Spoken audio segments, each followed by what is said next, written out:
परवर्ती खबर को आसवा अनुगुल छेडीपदा जातीय राजपथ कड़ू जड़े युवकर क्षत विक्षत मृतदेह उद्धार कर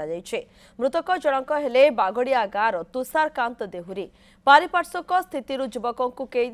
छुरी भूसी हत्या करथिबा संदेह करा जाउछे। भेजिडीह गाँ निकट रास्ता पार्श्व मृतदेह पड़िथिबा देखि स्थानीय लोक बागड़िया थाना पुलिस को खबर देथिले। खबर पाई पुलिस घटनास्थल में पहुंची तदंत आरंभ करिछे। मृत तुषार पेट और मुह को धारुआ अस्त्र आक्रमण करा जाइछे।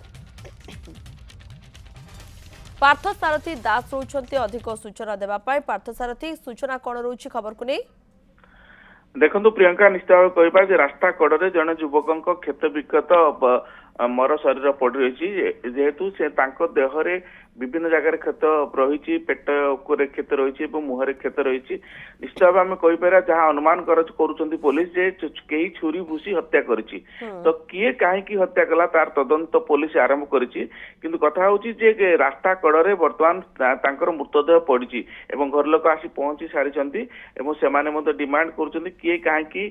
भाव में नृशंस भाव हत्या कला तार तदंत हेउ तो कथा हूँ जे बर्तमान पुलिस पहुंच सारी संधानी कुकुर आउ साइंटिफिक टीम को अपेक्षा कर आसला जहाँ जना पड़ो जो प्रकृति एक्जाक्टली कारण कौन रही किंतु जो तुषारकांत देहुरी बयस से 22-23 हम से जो रास्ता कड़े पड़ी पाखे गोटे हेलमेट पड़ी तो निश्चित भाव कहीपर जे घटना कहीं दुर्बृत्त आउ कि लोक थी पारती कौन एक्जाक्टली कारण होती परवर्ती समय जना पड़ो प्रियंका। ओके आपण खबर उपर नजर रखि पार्थसारथी बहुत बहुत धन्यवाद आपणकर समस्त सूचना पाई।